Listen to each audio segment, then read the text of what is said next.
Un evento di 3 giorni che riporterà all'aeroporto Giovanni Nicelli di San Nicolò al Lido di Venezia gli aerei che hanno fatto la storia dell'aviazione civile italiana.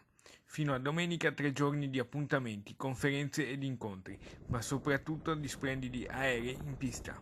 Un tuffo nel passato, nella suggestione, ma rivolto al futuro, verso il rilancio dell'aeroporto. Si presenta in questo modo il nuovo consiglio di amministrazione, guidato dal presidente e amministratore delegato Maurizio Gigi Garbisa, affiancato dal vicepresidente Raffaele Ambroso.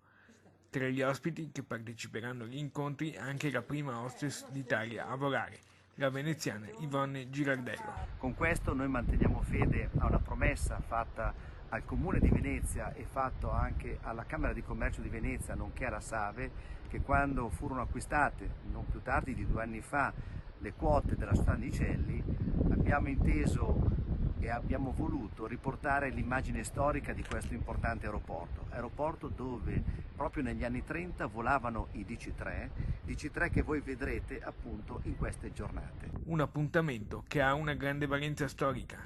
I DC-3 che oggi sono qui a farci sognare quel che furono gli importantissimi attori sia della rinascita dell'aviazione commerciale di linea italiana con la Transadriatica, sia anche furono importantissimi aerei della rinascita delle officine aeronavali, della industria italiana. 3 giorni per sognare ad occhi aperti.